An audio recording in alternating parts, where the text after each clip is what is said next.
We're standing in front of a large mural sized piece that I created in the gallery here. The title of it is Between Ordinary.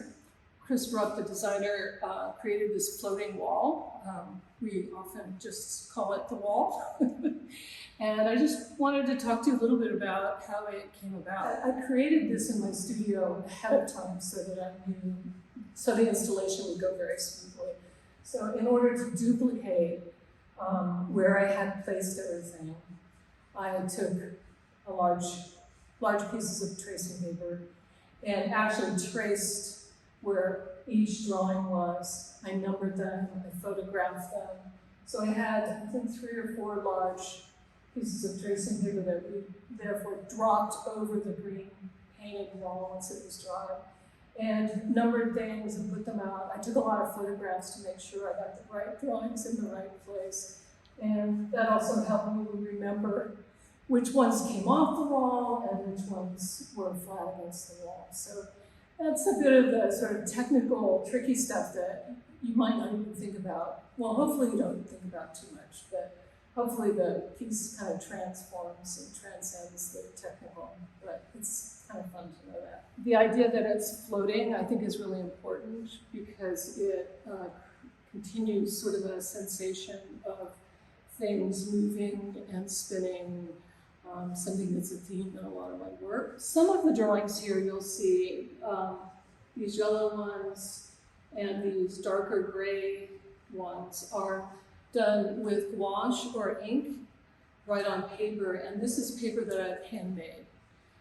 And I created them to be circular purposefully.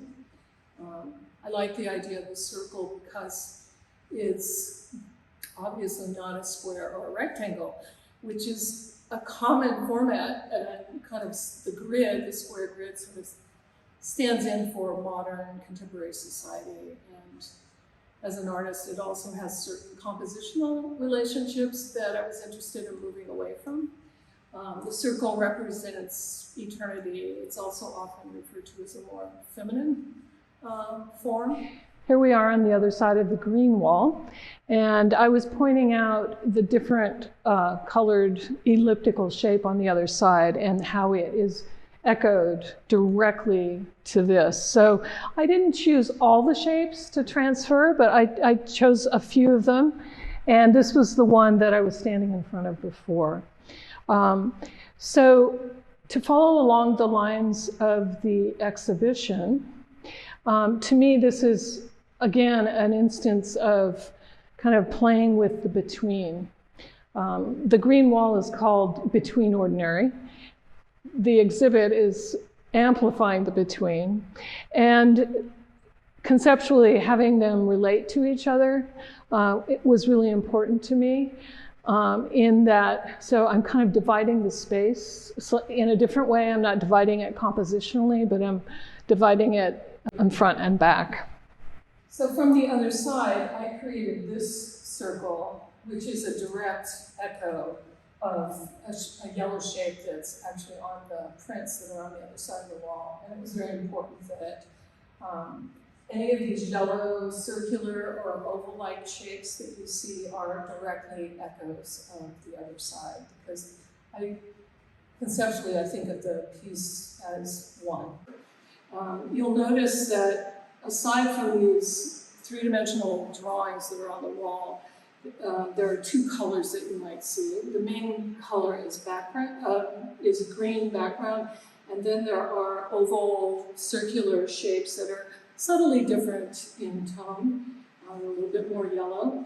The green I chose because it's a color that I know would sort of set off all these drawings, but also it relates to what we call a liturgical church year, ordinary time. And so this is between the ordinary. I like that notion that things that are not sort of a special holiday or a special celebration, that the day-to-day is just as important and impactful and sacred as other times. The drawings that you see that are hanging are a collection of many, many drawings I have that I've done over the last decade, if not more than that. Most of them have been created as I sit in nature, and I am paying very close attention to what I'm seeing in nature, and I'm recording the movement of my eye, and sometimes I'm recording the sounds that I hear. If I hear birds or I see the flight of a bee, I'll also record that. These drawings are highly meditative for me, and I often create them during the season of Lent as a meditational practice.